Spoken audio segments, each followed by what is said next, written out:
Ini gue bakal nge-spill 3 rahasia membuat konten itu jadi works ya. Yang paling penting adalah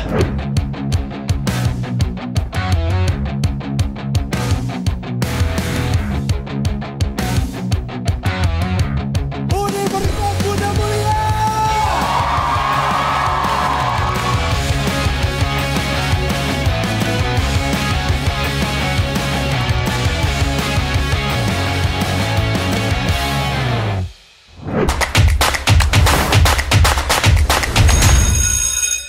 Sekolah sukses dimulai. Murid-murid sekolah sukses semuanya, terima kasih atas kehadirannya. Get your notes out, karena hari ini kita bakal ngobrolin di sekolah sukses live on stage. Itu apa definisi sukses sebenarnya bagi para mentor-mentor kita yang akan kita undang hari ini.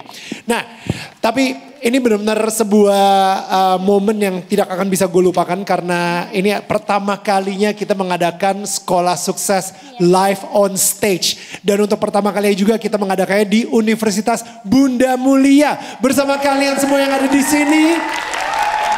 Kita berkolaborasi dengan TS Media, dan pastinya juga dengan para teman-teman sponsor yang nge-sponsorin kita juga. Ada CAF juga, ada Coca-Cola, ada Cheers. Thank you so much for all the sponsorship. Tanpa mereka kayaknya sulit ya acara ini terselenggara. Oke, untuk hari ini kita akan ngobrol sama mentor kita yang mungkin kalian udah sering banget ngeliat di TikTok. Dia disebut-sebut sebagai Mr. Beast-nya Indonesia. Selain sukses di dunia konten, dia juga berhasil membangun bisnis kuliner sambal bakar Indonesia. Di sini, dia akan membagikan rahasia ngestrukturkan video agar bisa viral. Please welcome, this is Iben Ma!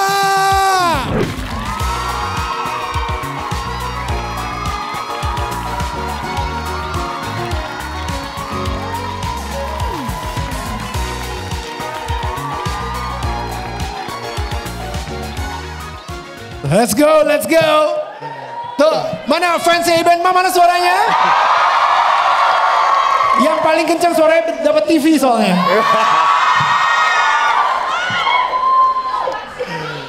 Di sini katanya lu udah nyiapin di belakang panggung ada 1000 handphone untuk dibagiin pada.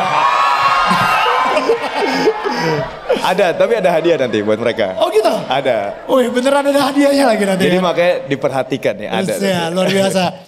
Ben, apa kabar? Baik, Mas. Bro, thank you banget ya lo Terima menjadi tamu pertama di Sekolah Sukses Live on Stage. Dan ini kehormatan banget ya, karena Iben Ma ini memang kita udah sering banget ngelihat dia di FYP, kita sering banget ngelihat dia membagi-bagikan hadiah giveaway dan lain-lain. Tapi sebenarnya banyak banget hal-hal yang sudah didesain sama dia sehingga video-video dia itu bisa muncul di FYP kita semua kayak gitu. Dan di situ kita akan pelajarin.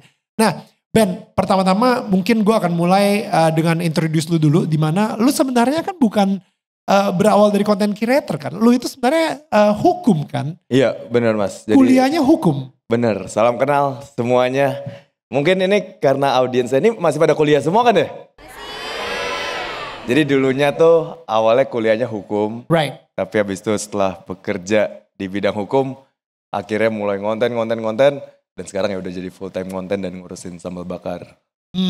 Nah ini di sini ada, di UBM sendiri ada fakultas hukumnya nggak? Ada nggak sih? Oh nggak ada ya? Jadi nggak ada yang ngambil hukum ya kalau di sini ya? Okay. Oh itu ada yang Mbak Hijab ngambil hukum? Oke, apa suka dihukum? Gokil. Semester 5, wow. Nah mudah-mudahan nasibnya bisa kayak Iben juga ya. Dari hukum tiba-tiba jadi content creator gitu ya. Tapi siapa di sini yang tertarik untuk menjadi content creator? Wih banyak juga. Gokil. Bro, tapi jadi content creator emang seenak itu gak sih sebenarnya? Wah enak banget lagi Mas. Jadi kalau orang nanya gitu, gue biasanya selalu ngejawab. Jadi content creator itu pekerjaan yang sangat enak dan sangat gampang. Oke. Gampangnya bukan berarti semua orang bisa ya. Tapi lebih ke barrier to entry-nya tuh sangat tipis. Betul. Kayak beda lah kalau lu pengen jadi dokter atau lu pengen jadi insinyur. Lu harus go through tahapan yang lumayan costly secara duit. dan secara waktu juga panjang juga. Nah kalau ini ya barrier to entry-nya emang jujur-jujuran sangat tipis, jadi semua orang bisa ngelakuin itu.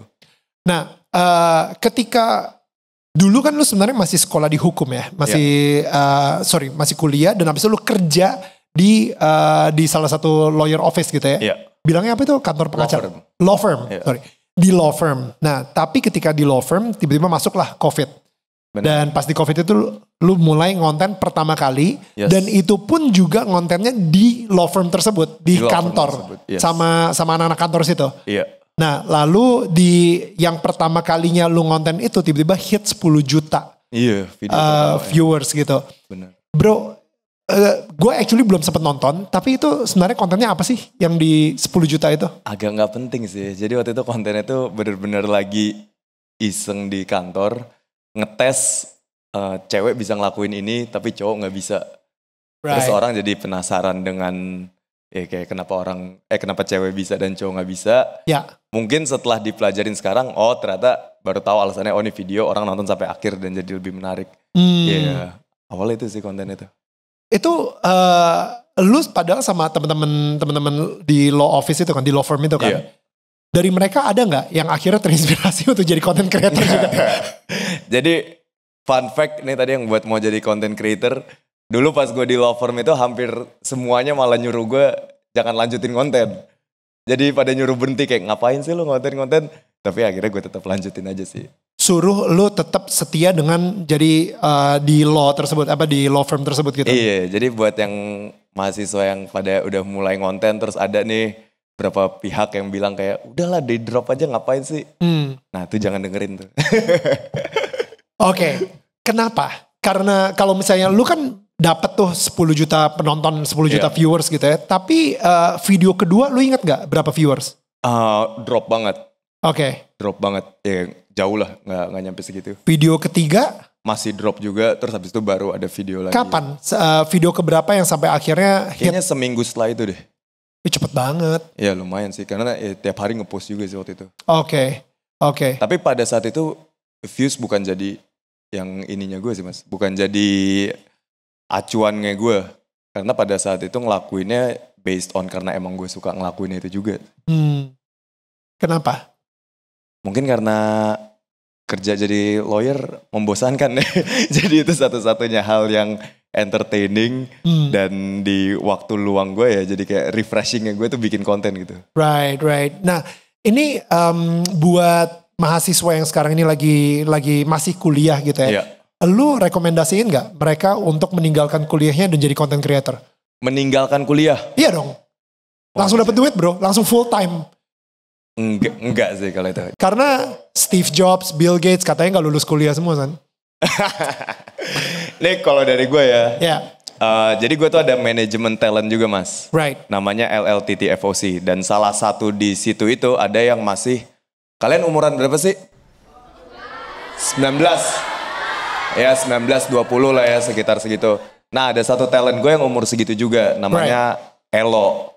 Dan dia followersnya di TikTok tuh sekarang udah 8 juta lah. Wow. Terus udah punya bisnis juga. Dan dia tuh mulai dari SMA ngonten. Terus sekarang sekarang udah harusnya umur dia kuliah. Dia gak kuliah. Terus gue tetap memaksakan dia untuk udah lu kuliah aja. Karena mungkin di kuliah itu yang bedanya ya. Gue yang kuliah sama dia nih yang gak kuliah. Cara pikir dalam berdiskusi sama orangnya itu sih. Kenapa tuh? Di kuliah itu gue belajar banget untuk ketika gue diskusi nih, gue bukan pengen nyari lu salah atau gue bener, tapi gue pengen cari ini yang paling best outcome yang bisa kita dapetin dari diskusi ini tuh apa nih? Yang mungkin dari kuliah dan juga pekerjaan. Makanya gue sangat ngerekomen untuk lu pada yang ngonten sambil kuliah, ya lu tetap harus kuliah. Ya. Karena kalau di konten bedanya itu lu ngeproduce sesuatu nih.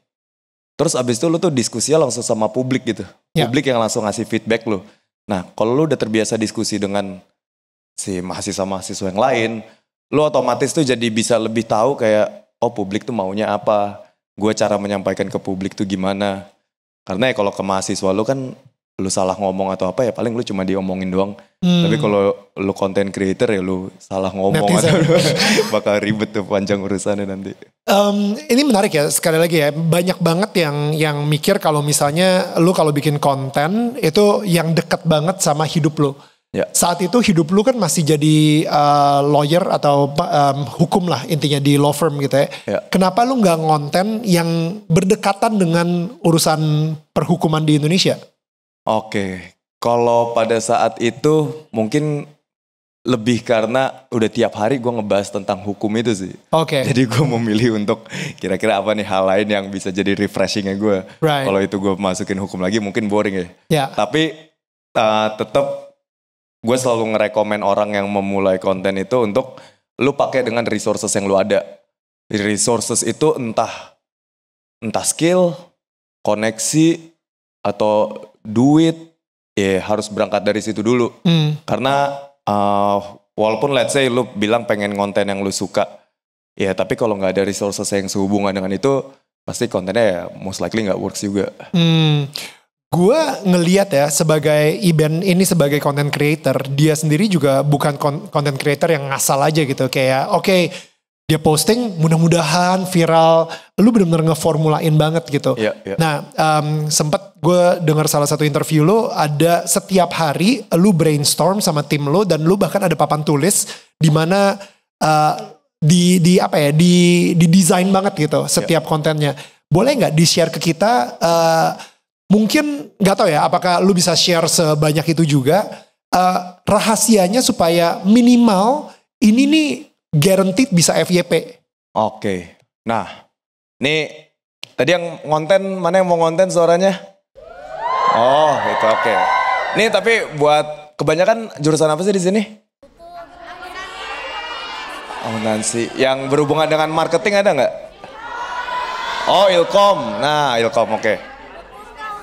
Oke, mungkin ini gue bakal nge-spill 3 rahasia dari membuat konten itu jadi works ya. Oke. Ini kalau dilakukan udah guarantee lah, mau lo jurusannya apapun udah pasti kan lo pengen menyampaikan sesuatu ke orang ini agar ditonton dan ditonton sampai akhir.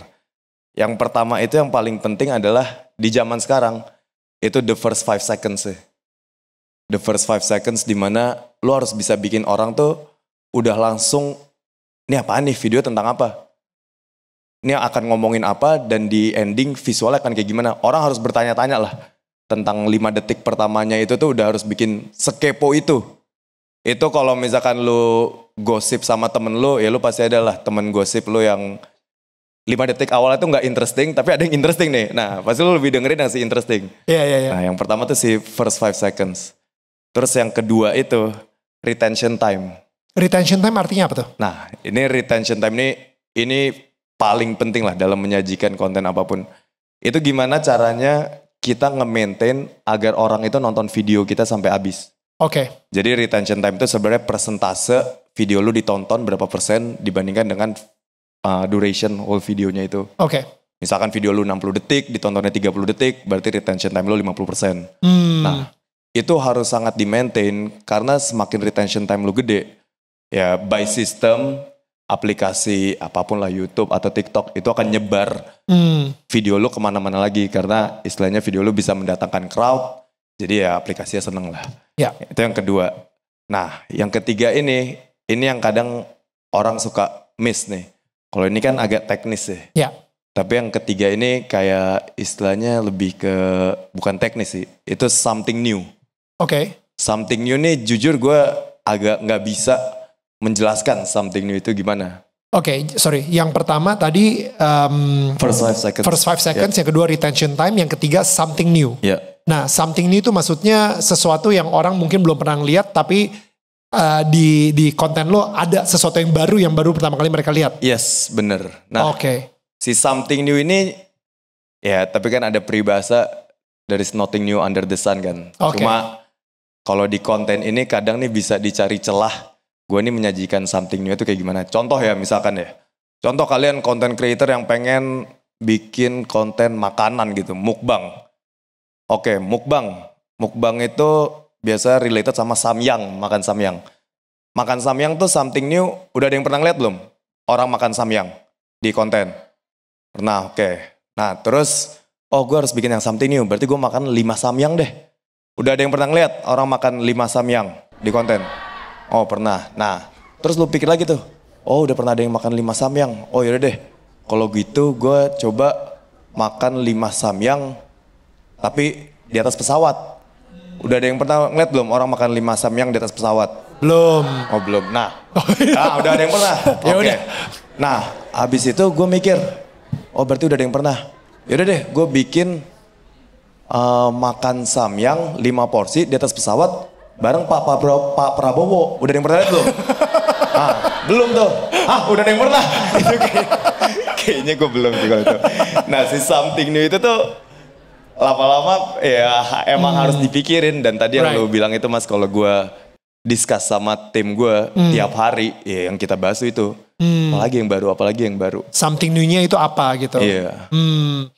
Tapi pernah nggak ada video, bukan pernah nggak ya, maksudnya lu mikir, wah ini video bakal pecah dengan modal sebesar ini, kita beli 5 samyang yang mahal banget, dan lain-lain, ternyata yang nonton gak nyampe 1 juta gitu. Oh pernah sih, waktu itu di YouTube, di TikTok juga sering sih kayak gitu. Oke. Dan ya mungkin setelah direkap ya, kayak bisa dibilang sih, duitnya itu tuh bukan hal yang bikin orang paling nonton. Oke. Tapi lebih ke kayak istilahnya seberapa lu invest di konten itu, potensi untuk videonya makin GG lah itu yang makin mungkin. Tapi itu bukan jadi faktor utamanya. Jadi maksudnya ketika kita ngebagiin duit 100 juta sama 1 miliar, bukan artinya 1 miliar ini bakal lebih viral gitu. Bener, karena orang pasti akan tetap balik fokusnya ke entertainmentnya, how you deliver itu. Karena istilahnya sekarang ya bisa dibilang kayak contoh misalkan bikin konten ngasih mobil gitu ya. Ya bank-bank gede juga udah tiap hari kali ngasih mobil di undian gitu-gitu. Tapi gimana kita ngedeliver ngasih mobilnya itu dengan entertaining dan unik, itu yang bikin orang jadi nonton. Pernah ditolak gak ketika lu lagi mau ngasih sesuatu ke orang, habis itu orangnya sorry saya nggak mau. Kan kita semua takut gitu akan rejection, kita takut banget ditolak sama orang dan lain-lain gitu. Lu dulu sebelum bikin konten challenge itu kan kebanyakan kontennya interview kan. Wah dulu pas interview ditolaknya social experiment soalnya. Gila-gilaan sih. Itu worst one. Worst one pernah sampai cuma minta interview doang nih. Cuma kayak izin belum mulai ya, jadi belum on cam, baru nanya, terus habis itu langsung kayak, ini apaan sih bla bla, terus sampai mau dilaporin kayak, ini saya bawa ke jalur hukum ya kalau nanya-nanya kayak gitu, terus kayak, apaan sih, pokoknya banyak lah yang aneh-aneh, kebanyakan ibu-ibu. Nah terus si penolakan ini ya itu kayaknya mungkin kalau yang pada baru mulai, kalau sekarang sih mungkin udah nggak terlalu ya, tapi dulu pas ngonten ya, rejection tuh udah pasti didapetin, apalagi kalau konten lu berhubungan dengan sosial. Cuma dari dulu gue gak peduli aja sih kalau kayak gitu. Gimana sih lu bisa gak peduli? Gue orang yang peduli banget soalnya. Gue takut kehilangan muka, gue malu dan lain-lain. Karena kalau gue mikirnya worst cuma di reject doang, dan abis itu akan ada orang lain yang mungkin iya. Kayak waktu itu sempet berapa ya, 2 tahun lalu itu gue ke New York sama ada satu brand. Terus di situ gue bikin social experiment tuh. Mau interview, wah itu di New York bener-bener ditolakinnya ada kali sama 50 orang. Tapi gue kayak, oh ya udahlah coba aja terus. Oke, itu ya itu pas lu lagi roadshow di New York itu ya. Tapi Ben, kayak kalau misalnya kita ngomong tadi kan soal rejection, kalau misalnya ngomongin soal kegagalan, ada nggak satu momen di hidup lu yang lu ngerasa gila ini momen rock bottom gue, ini kegagalan gue yang paling besar nih? Oh, mungkin kalau dulu ya sebelum ngonten dan lain-lain itu pas kuliah. Jadi pas kuliah itu tuh gue tuh bayar kuliah gue sendiri. Gara-gara waktu itu keluarga lagi ada financial issue lah. Akhirnya bayar kuliah sendiri. Nah jadi di pas kuliah itu akhirnya kayak sempet mikirnya nih uang kuliah segini. Sedangkan pada saat itu tuh gue ngasilin duit tuh dari jualan baju, jualan buku. Terus dulu tuh kalau di kampus tuh kan kalau jadi ketua kelas biasanya dia yang punya akses jualan buku kan. Nah biasanya gue tuh selalu jadi ketua kelas tuh biar bisa jualan buku di situ. Wow. Dan pada saat itu adalah dari keluarga kena financial issue karena utang. Cuma jujur akhirnya baru ke-solve pas konten ini sih. Jadi itu lumayan financial issue yang bisa dibilang hampir 4 tahun, 5 tahunan. Jadi, tapi ya dibilang rock bottom, jujur kalau sekarang nge-recap ya udah gak kerasa juga. Karena tiap hari nge-encounter itu, sampai akhirnya udah lupa lah. Dan mungkin bukan masalahnya menjadi lebih kuat, tapi elunya menjadi lebih kuat. Mungkin. Sehingga masalahnya udah nggak terlalu ngefek lagi gitu. Iya benar. Iya gak sih? Kayak I think that's the thing. Apalagi kalau misalnya udah jalanin 4 atau 5 tahun gitu. Kadang-kadang ketika kita ngadepin sebuah masalah gitu ya. Wah kayaknya besar banget. Tapi ketika kita hadepin, kita sendiri juga berkembang jadi orang. Kitanya juga ikutan jadi lebih kuat gitu daripada si masalah tersebut gitu. Iya benar. Terus dulu mungkin pas kuliah kan ya ada financial issue. Terus ada tugas kuliah. Habis itu harus kerja. Pokoknya barengan semua kan. Tapi kalau dipikir-pikir pada saat itu ngejalanin juga ya, itu selalu yang gue pikirin tuh kayak, ini kayak udah pasti akan ada way out-nya lah. Udah pasti akan ada way out-nya, tapi bukan berarti begitu ketemu way out-nya akan kelar gitu semua masalahnya. Ya sekarang pun juga kan udah pasti tetap ada masalah lagi yang bigger, cuma sesuai yang tadi dibilang ya jadi lebih prepare untuk ngadepin masalah-masalah ke depannya. And we already become a stronger person juga ya. Iya banget. Ben, bisnis pertama lu, Sambal Bakar Indonesia. Ya. Itu sekarang ada berapa cabang? 26. Jangan lupa makan. Itu kalau gak salah pemasukannya sendiri udah berapa ya? Kayak kemarin 126 miliar tuh apaan sih? Revenue-nya. Harusnya sih target tahun ini sekitar 250 M lah. 250 miliar. Seperempat T saja. Masih jauh loh, masih banyak target. It's crazy. Bisnis pertama lo, tapi ternyata langsung sekarang ini udah ditargetin 250 M gitu. Yeah. Dan bentar lagi lu bakal bergerak, itu udah boleh di spill belum? Boleh. FMCG juga. Iya. Ya, jadi karena sekarang ini Sambal Bakar Indonesia udah mulai masuk ke ranah FMCG di mana bakal jual cepat sajinya, makanya ada sambak saji. Yes. Ya, itu it's genius. It's just amazing. Dan again, gak ada hubungannya sama lo sebagai anak hukum dan gak ada hubungannya juga sama biasanya artis tuh kalau misalnya mau buka bisnis ya paling buka kafe lah, coffee shop gitu. Tapi lo malah buka Sambal Bakar Indonesia. Again, something yang gak ada hubungannya sama sekali. Atau bahkan mungkin lu bakal bikin law firm sendiri gitu kan, kita mikirnya seperti itu gitu. Why? Why ya? Mungkin buat yang lagi kuliah. Dulu gue pas kuliah ya gue kepikiran banget mas. Kayak gue ngambil hukum. Tapi gue tuh sebenarnya deep down sukanya tuh finance. Oke. Gue suka jurusan finance dan ya suka bacain bukunya tuh lebih ke buku finance. Terus di semester 5 tuh gue sempat udah pengen kelar tuh kuliah hukum. Gara-gara gue mikir, aduh apa gue harus pindah ke finance. Oh ini baru, terus, ini yang semester 5 nih lumayan galau mendadak dia. Beberapa kali lah gue mikir untuk pindah jurusan tuh kayak hampir tiap hari tuh gue pikirin. Tapi kalau udah nge-reflect sekarang ya, mungkin setelah lulus ya di pekerjaan sih udah pasti akan ngaruh lah jurusan lo apa. Tapi pasti ada aja sih kayak jalur yang lain yang mungkin gak sesuai dengan jurusan lo.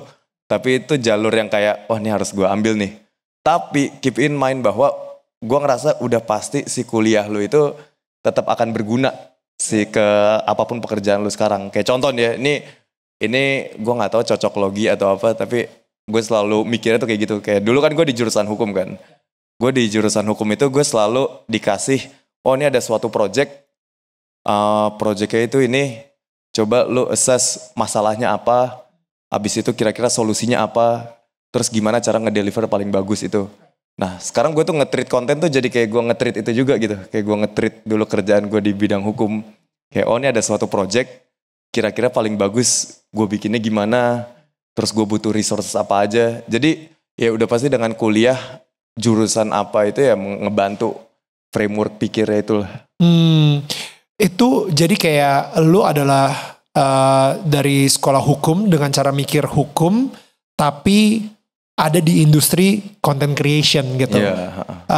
Dan makanya gue tadi bilang gitu ya, bahwa Iben ini bukan content creator seperti yang lainnya juga gitu. Karena banyak orang mikir kalau content creator itu cuma sekedar ya udahlah gue bikin konten kelar. Tapi lu ada framework yang lu bawa dari sekolah hukum lu untuk masuk di content creator, dan itu malah menjadi sebuah senjata yang lebih tajam lagi dibandingin content creator yang lainnya gitu kan. Iya mungkin seperti itu kali ya. Tadi lu bilang gitu ya, lu ada LLTT FOC gitu.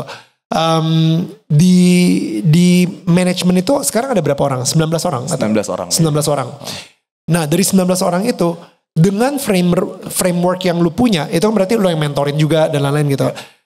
Apakah mereka sudah pasti berhasil, atau apa menurut lu yang membuat mereka ada yang gagal juga gitu?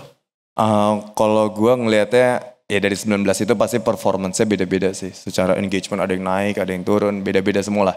Tapi yang pasti yang paling grow itu udah pasti yang paling ngulik lagi lebih dalam. Kalau yang stuck tuh mostly mereka habis ngelakuin sesuatu atau nge-post sesuatu, ya udah mereka nggak melajarin itu lagi. Nggak melajarin analytics ya? Iya, sedangkan yang getting bigger and bigger, setiap kali gue ngobrol, pasti mereka tuh kayak pengen ngedevelop suatu hal yang baru dan belajar dari yang sebelumnya, dan itu terus ngegulung terus gitu loh. Jadi itu yang berusaha gue lakuin, dan ke manajemen gue juga, ya harus kayak gitu ngelakuinnya. Oke. Ketika sebuah post itu sukses atau gagal, yang lu lihat tuh apa dulu yang pertama? Yang pertama, views. Oke. Jadi kalau misalnya viewsnya kecil atau besar, itu berarti yang satu sukses, yang satu gagal. Gitu ya. Iya. Tapi kalau setelah views, apa lagi yang lu lihat?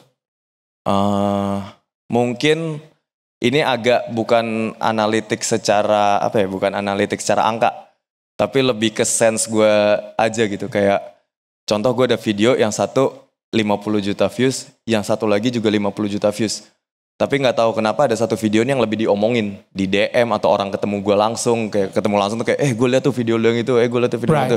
Nah si diomongin ini cuma bisa ke deliver kalau ada yang something new-nya itu. Nah itu gue ngerasa kayak ya itu yang agak nggak ada hitung-hitungannya sih kalau itu. Itu susah sih. Iya, tapi cuma bisa ke deliver karena banyak juga video yang kayak nyampe 40 juta views, 50 juta views dari akun gue, tapi gue ngerasa kayak kok orang gak ngomongin yang video yang itu ya, karena yang gak ngedeliver something new-nya itu. Oke. Jadi yang si 50 juta views yang satunya lagi, kenapa bisa nyampe 50 juta views kalau misalnya tidak ada something new? Karena retention time-nya doang sih. Jadi contoh video video ini deh. Video kalau kalian suka ngeliat di TikTok, ada video tuh yang sebenarnya looping, tapi kalian gak nyadar kalau video itu looping. Pernah ada yang nonton gak video kayak gitu? Pernah. Nah, itu biasanya video kayak gitu retention time-nya gede tuh. Views-nya bisa nyampe puluhan juta, padahal videonya cuma berulang-ulang karena retention time-nya kayak bisa nyampe 120%, 150%. Right. Tapi ya istilahnya nggak ada kepentingan untuk orang abis nonton tuh video looping, dia ngomong kayak, lu lihat deh video looping. Kayak nggak ada tuh buat mereka nunjukin itu. Betul. Mungkin si sukses atau enggaknya di luar dari views itu tuh. Kayak video lu diginiin gak sama orang? Nah itu. Dikasih lihat ke orang lain atau gak di-share dan lain-lain ya. Video yang sukses tuh harus ada, begitu lu nonton lu tuh pengen ngasih nunjuk orang gitu. Pernah gak ada momen ketika lu udah stuck aja gitu? Kayak aduh gila gue udah kehabisan ide banget. Apa gue mendingan cabut aja lah dari content creator? Kehabisan deh. Kehabisan ide. Udah mendingan gue fokus aja di sambal bakar. Kayaknya gue cuma nongkrong-nongkrong di situ dapat duit. Kayaknya belum sih. Kalau sekarang jangan sih kayaknya. Plus gue meminimalisirkan untuk kehabisan ide. Oke. Jadi di tim gue itu gue sangat bilang kayak kita nggak boleh kehabisan ide. Orang namanya content creator harus ada ide terus. Jadi kalau lu sekarang ada Google Sheet gitu yang gue bikin. Oh itu ide itu ada ratusan ribuan kali yang belum kita execute. Jadi ya itu emang list of ide. Ya dituangin aja. Wow. Jadi dituangin, ada yang absurd banget. Kalau yang absurd banget ya udah ditaruh aja dulu. Tapi ada yang kayak let's say butuh properti apa gitu. Oh properti ini udah dapet, tinggal tempatnya, tinggal ininya, perlu ininya apa. Jadi itu harus dituangin aja. Oke, buat teman-teman sekarang ini yang mungkin nggak punya resources sebanyak lo, tapi mereka pengen jadi content creator. Apa yang paling pertama mereka butuhin? Atau tim seperti apa yang mereka harus hire duluan? Oke, yang paling pertama ya, menarik juga nih pertanyaannya.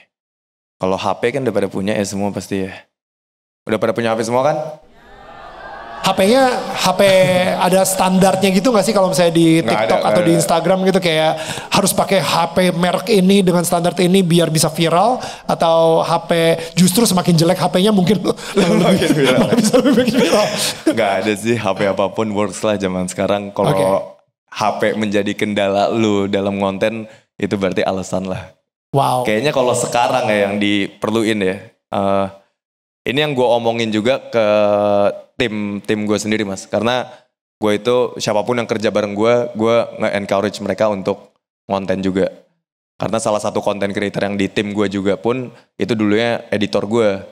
Terus sekarang dia followersnya udah 13 juta dan punya restoran sendiri juga. Dan ya makanya gue nge-encourage untuk siapapun mulai konten lah. Tapi kalau resources lu sekarang terbatas, yang harus lu siapin pertama itu idenya sih. Idenya ini mungkin terkesan klise ya, tapi lu lihat nih di TikTok nih, lu nontonin TikTok atau especially TikTok lah, ini gue ngomongin TikTok. Especially TikTok, lu liatin, terus habis itu lu lihat apa yang belum ke deliver di situ dengan cara yang kayak gimana. Karena tiap hari tuh gue ngeliat di TikTok kayak gila ada aja orang ya cara penyampaian hal yang baru. Terus ya dengan props yang baru, ide yang baru itu tuh ada terus. Nah jadi emang harus dilihat sih kayak nih platform yang belum ada apa. Ya gue masuk ke situ. Karena gue sendiri pun memulai itu dengan itu. Pada saat itu belum ada orang yang mulai konten di kantor. Terus ya sekarang udah banyak banget. Bahkan sekarang hampir semua company bikin TikToknya. Tapi pada saat itu belum ada tuh orang yang konten di kantor. Tapi pada saat itu rame banget orang yang konten ini yang nyanyi-nyanyi, joget-joget. Nah, jadi sekarang nih contoh lu ngeliat di TikTok, wah gila, Iben bikin challenge, terus banyak creator ngasih giveaway. Oke lah, gue ikutin itu. Nah, itu malah jangan. Bukannya gue gak mau ada kompetitor atau gimana, tapi lebih ke akan sulit tuh untuk mengebutkan atau lu jadi the number one ya. Jadi mendingan lu bikin your own trend dan jadi number one di situ gitu. Something new, boleh nggak sih kita ngelihat konten dari Cina gitu misalnya, tapi kita terjemahin ke bahasa Indonesia? Plak-plakan aja kita ambil. Tetap harus ada esensi Indonesianya yang dibawa sih. Oke. Entah itu objeknya, atau ya objeknya lah, atau isunya gitu. Karena kalau yang gue pelajarin deh, mostly konten luar itu yang works, terus begitu dibawa ke Indonesia, kalau nggak ada adjustment apa-apa terkait dengan konteksnya, nggak se-relate itu gitu dengan market Indonesia. Sedangkan ya semakin videonya relate, semakin bagus. Contoh misalkan, tapi yang bukan berarti nggak boleh untuk menjadikan itu referensi ya. Right. Contoh misalkan tadi banget nih sebelum ini gue baru nonton ada TikToker luar, dia tuh bikin video itu memberikan opini dia semua. Terus opininya tuh cara dia penyampaiannya, dia ngomong ke kaca. Terus kameranya tuh ke kaca, terus dia ngomong ke kaca terus. Dan video kayak gitu semuanya. Dan viewsnya gila-gilaan banget. Nah, mungkin cara penyampaiannya itu bisa lo ambil tuh. Tapi konteksnya tetap harus di-adjust. Gue ngelihat ya, event yang ada di TikTok itu personanya kan beda banget gitu ya. Kayak lo itu di TikTok tuh kayak jadi ya. Emang beda ya? Iya sama. Ya kan? Gak sesan sih nih ternyata gitu kan. Kayak lu tahu gak sih? Gitu kan. Sorry, that was a very bad impression of you. Mau tahu gak kalau misalnya. Oke. Itu terciptanya dari mana bro? Kenapa gak kayak gini aja gitu maksudnya? Iya, mungkin. Lu suka geli gak ngeliat diri lu kayak Mungkin tapi emang pas. Jadi itu bukan acting juga sih. Oke. Karena begitu gue kamera on gitu misalnya. Iya, begitu kamera on tuh gue emang excited gitu. Gue kayak, wah let's go lah. Jadi emang kadang let's say waktu itu ada bikin konten nge-challenge orang gitu ya. Terus ya emang real greget dan real kayak wah aja seru nih. Tapi mungkin kalau lagi di sini ya karena pembahasannya serius kali ini serius banget aja. Ben, kita akan ngebuka pertanyaan buat para teman-teman di UBM. Kalau misalnya kalian pengen nanya, silakan tunjuk tangan aja. Wow, Ben, kayaknya lu yang milih deh, Ben. Kita buka untuk 2 pertanyaan. Lu mau milih siapa? Silakan. Yang seru dong pertanyaannya kayak, GG gitu. Yang gigit gitu ya? Tuh mbaknya tadi yang, yang itu, Ya, yang pakai hijab, yang juga aku. Yang itu, yang di sini, yang di tengah. Pakai kacamata. Oh, gitu. Ya, yang lagi, benar. Yang seru ya pertanyaannya. Ya. Halo Iben. Halo. Selamat siang, nama aku Anissa. Kebetulan aku bukan anak UBM, aku double degree. Aku dari ISCM sama Unindra. Aku ingin nanya. Wow. Apa yang membuat Kak Iben itu memilih untuk usaha sambal bakar gitu daripada usaha yang lain gitu? Kan biasanya seperti Kak Daniel bilang, kebanyakan artis itu kan kafe ya, kalau nggak kafe, cake gitu kan, kue gitu. Kenapa? Kue artis gitu. Iya. Kenapa Kak Iben pilih sambal bakar dan itu ada bisnis barunya kalau nggak salah? Maaf ya, vape ya? Iya, benar. Itu kenapa milih itu? Itu aja sih. Terima kasih. Thank you Anissa. Oke. Bagus itu pertanyaannya. Jadi kalau gue setiap kali pengen bikin bisnis, itu gue selalu mikir, nih sebagai content creator nih peluru untuk bikin bisnisnya tuh nggak banyak. Istilahnya tuh, lu bikin ini hype tuh nggak lu bikin ini terus hype, lu bikin ini terus hype. Karena orang akan boring lama-lama. Jadi gue sangat memilih itu. Nah, kenapa gue milih sambal bakar? Karena apapun yang gue bikin itu, pertama gue bikinnya itu sesuai dengan yang emang gue suka dan konsumsi. Yang kedua, kebalik. Itu yang kedua. Yang pertama itu lebih ke apa yang dibutuhkan market. Oke. Jadi apa yang dibutuhkan market itu jauh lebih gue utamakan dibandingkan apa yang gue suka atau yang gue konsumsi. Nah, pada saat itu gue ngerasa kebutuhan untuk orang makan makanan Indonesia yang sifatnya harga murah, tapi tempatnya comfortable, ada AC, ada outdoor juga, itu belum ada tuh yang nge-provide itu.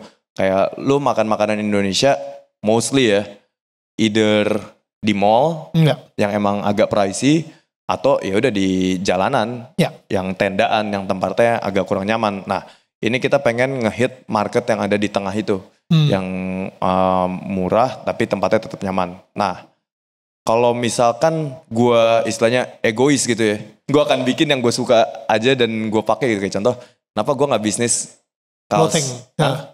kaos polos hitam, atau kenapa gue nggak bisnis sepatu hitam ya?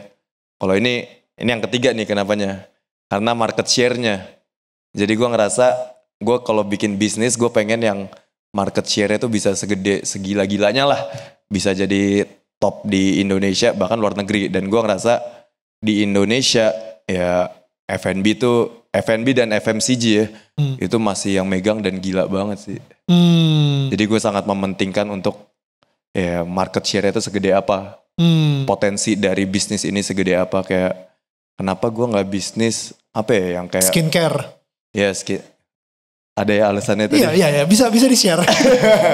Kenapa gue gak bisnis skincare? Coba, ada yang bisa tebak?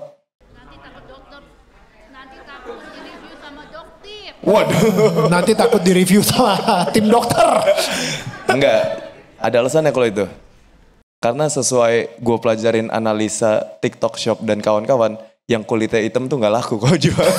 Jadi gue kayak, ya udahlah. Dan gue udah pernah mencoba ya. Terus kayak, oh iya anjir, beneran lagi. Mungkin bukan jalannya gue kali. Iya, tapi ya tetap aja lah, bukan berarti nggak bisa ya. Pasti ada market yang bisa juga. Betul, tapi itu dia tuh market share-nya mungkin lu nggak akan ngambil sebanyak itu. Iya. Soalnya niche banget kan di situ kan. Oke, thank you Anissa buat pertanyaannya. Iya, oke, gue mempersilakan Iben lagi untuk Mas lah coba yang milih Mas. Kalau gitu gue cobain yang cowok ya. Itu ya, yang cowok yang dari tadi begini-begini terus gitu. Yang mana? Itu, ya, yang pakai baju hitam. Ya. Oke. Ya, dia yang paling semangat. Halo Iben. Halo. Saya Deko dari mahasiswa Universitas Bunda Mulia semester 5. Saya mau nanya dong. Bagaimana cara kontennya agar bisa cepat laku seperti Iben? Dan apa yang harus dilakukan ketika udah sukses jadi konten, tiba-tiba kehabisan ide? Oke. Berarti tadi yang pertama bisa laku, yang kedua kalau kehabisan ide. Ya. Nah kalau bisa laku, tadi ada pertanyaannya bagus dan ada kata yang perlu di highlight ya. Laku cepet kan ini, agar bisa laku cepet kayak Iben. Nah kalau laku agar bisa laku tadi tuh yang gue kasih tahu 3 hal itu. Nah ini isunya sekarang cepet nih. Laku cepet. Iya laku cepet nih kan kayak orang-orang zaman sekarang kan kalau marketing tajir cepet, pengennya laku cepet, viewsnya gede cepet, followersnya naik cepet. Gue gak mau yang namanya proses. Itu dia. Kalau lu pengen videonya laku cepet, ini bukannya gue bilang gak bisa, tapi the only way untuk lu bikin itu adalah lu produce lebih banyak lagi. Kenapa? Dengan lu nge-produce lebih banyak, possibilities itu untuk ya istilah laku akan lebih banyak lagi. Dan dengan lu produce lebih banyak, proses lu belajar apa yang benar, apa yang salah akan lebih banyak lagi. Jadi ya kalau gue sih selalu bilang ke tim gue, the only way you can grow faster di konten ini terutama untuk yang baru mulai adalah lu nge-produce sebanyak-banyak ya. Gue jadi pengen ini deh kayak spin off pertanyaannya juga gitu ya.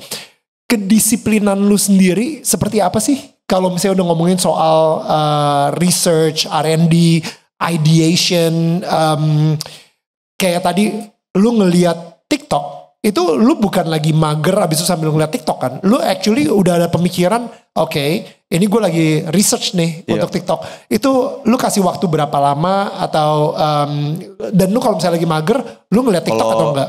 Kalau sekarang kayak jadi udah autopilot gitu sih. Kayak setiap kali buka TikTok ya langsung konten apapun sih kayak udah bukan nge-consume itu untuk kayak mager-mageran tapi lebih nge-consume itu untuk ini kenapa bisa rame ya? Kenapa orang nge-share ini ya? Orang komennya apa ya? Yang bikin nih video laku bagian mananya ya? Jadi itu udah akan terus. Tapi once lu ngonten, lu pasti jadi ngeliat konten tuh udah bukan untuk lu konsumsi tapi untuk lu pelajarin.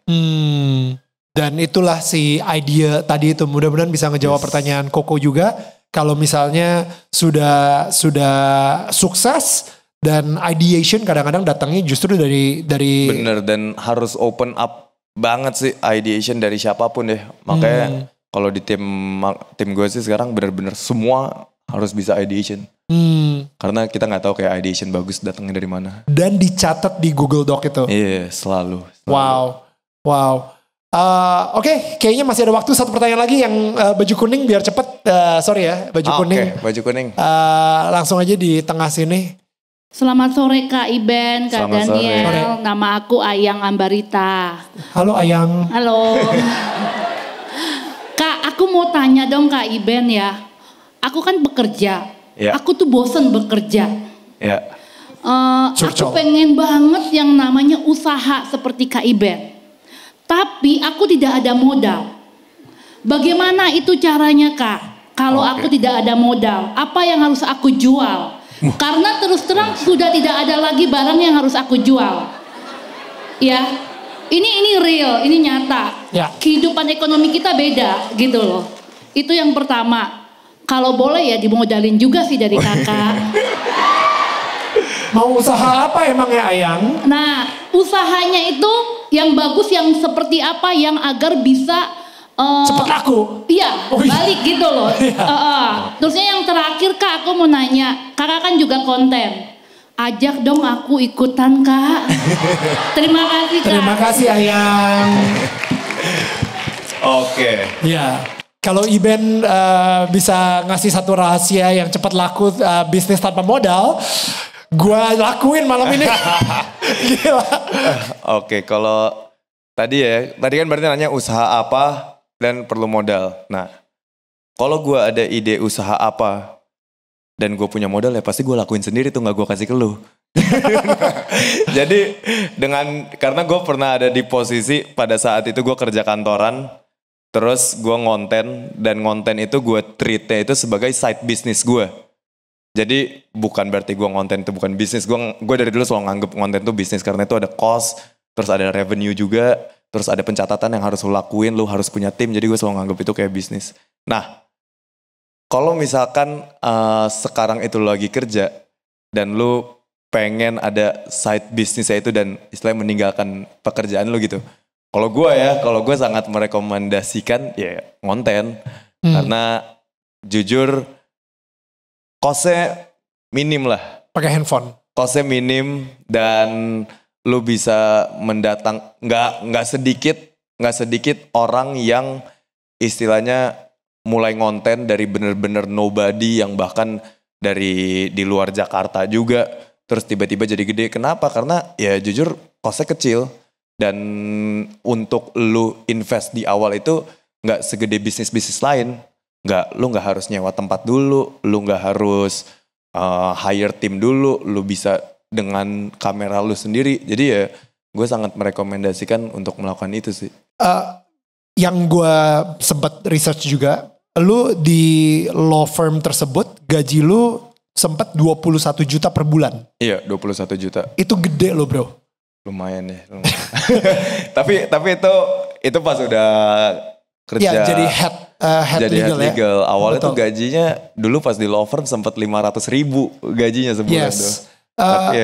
Maksud gue gini, ketika lu mendapatkan gaji 21 juta per bulan, sebenarnya kan lo bisa udah PW aja, udah cukup gitu. Kayaknya udah ya, gue menikmati si 21 juta ini. Seperti masyarakat pada umumnya aja kadang-kadang cuma mendapatkan 10 juta. Gue udah mendapatkan lebih dari 10 juta, 2 kali lipatnya gitu. Kayaknya mungkin jalan hidup gue sebagai pengacara di law firm ini aja cukup gitu. Apa yang nge-push lo to want more? To wanna become more. Mungkin 21 juta belum PW juga sih. Kayak itu 21 juta ya jujur-jujuran aja ya, ini buat yang lagi mahasiswa atau yang bahkan udah bekerja ya, at this point tuh untuk mendapatkan si PW itu di Jakarta kayak need more than that gitu loh. Jadi pada saat itu ya kenapa gue pengen kayak wah ini harus lebih lagi. Karena satu faktor expense. Jadi ada expense yang pada saat itu dibutuhin lebih gede lagi. Terus yang kedua mungkin karena gue ngelihat ada potensi itu di luar sana ada yang bisa lebih lagi. Jadi makanya while tadi ya mbaknya yang lagi kerja itu ya terus terbuka matanya dengan opportunity yang ada. Karena kita nggak tahu kapan ada opportunity yang bisa lebih gede lagi itu yang datang dan ya akan mendatangkan lebih lagi. Tadi kan lu sempat mention juga soal hutang, financial problem dan lain-lain. Mungkin gak justru lu nge-push ini 21 juta sih gak akan kemana-mana. Gue harus nyari cara lagi gimana caranya supaya gue bisa dapat lebih lagi. Karena ada anggota keluarga gue nih sekarang lagi kesulitan secara finansial. Iya banget sih karena waktu itu gaji gue waktu itu 21 juta. Tapi utang keluarganya 1 M. Jadi gue kayak, ini banyak deh yang harus di cover deh. Jadi need more. Justru saat-saat, makanya sih yang gue pelajarin dari Iben barusan gitu ya. Justru lu ketika kejepit, lu bakal mempunyai ambisi to go more and more and more. Dan lu gak akan pernah PW gitu. Lu gak akan pernah nyaman dengan apapun yang lu punya saat ini karena kondisi keluarga itu lagi kejepit dan lu pengen melakukan sesuatu dan sampai akhirnya ketika saat ini mungkin lu lagi menghadapi sebuah masalah yang besar, justru ini mungkin bisa menjadi the biggest blessing juga kayak apa yang lu dapetin tiba-tiba dapat jadi content creatornya melebihi si 21 juta dan bahkan sekarang ini ayam bakar Indonesia sambal bakar Indonesia bakal targetnya 250 miliar dan itu pun juga belum lagi ditambahin FMCG lagi habis ini. Bener. What is the definition of success buat seorang Iben? Definition of success, anjir, susah banget. Nama acaranya Sekolah Sukses Pak. Jadi kita kita perlu belajar tentang sukses. Oke. Kalau buat gue ya. Yes. Kalau buat gue itu adalah ketika orang-orang di sekitar gue yang personally dekat sama gue itu bisa nge-keep up atau bahkan lebih growth-nya dibandingkan gue. Wow. Jadi makanya tadi gue bilang gue selalu nekenin untuk tim-tim gue yang ada di manajemen gue itu untuk ya lu harus bisa lebih dari gue. Kita bukain bisnis juga buat mereka, kita buka akses kemana-mana juga karena nggak tau gue ada fulfillment sendiri aja kalau kayak ngeliat orang yang sekitar gue kayak lebih gede lagi, kayak ada serunya gitu. Wow, that's amazing. Ada hubungannya gak sih bro sama kalau misalnya lu ngonten, lu ngasih duit ke orang atau lu ngasih barang apapun ke orang dan itu justru lu akan mendapatkan berkat lebih gitu ketika lu memberikan sesuatu? Mungkin kebalik kali ya. Mungkin kalau gue mikirnya karena gue udah diberkati jadi gue memberi gitu. Amazing. Alright, mentor kita hari ini di Sekolah Sukses Live on Stage, Iben Ma, boleh kita berikan tepuk tangan sekali lagi. Thank you so much kepada semua murid-murid Sekolah Sukses yang udah nonton. Khususnya kepada semua teman-teman dari UBM. Thank you, boleh tepuk tangan buat kalian semua. Kita ketemu lagi di sesi berikutnya guys. Yang pastinya masih di Sekolah Sukses Live on Stage. Tadi yang sangat insightful tuh ternyata banyak juga mahasiswa-mahasiswa yang pengen jadi content creator. Dan ya tadi ngelihat excitementnya mereka pas dengar dari pembicaranya. Semoga itu ngebantu dan bisa menghasilkan content creator yang banyak. Thank you.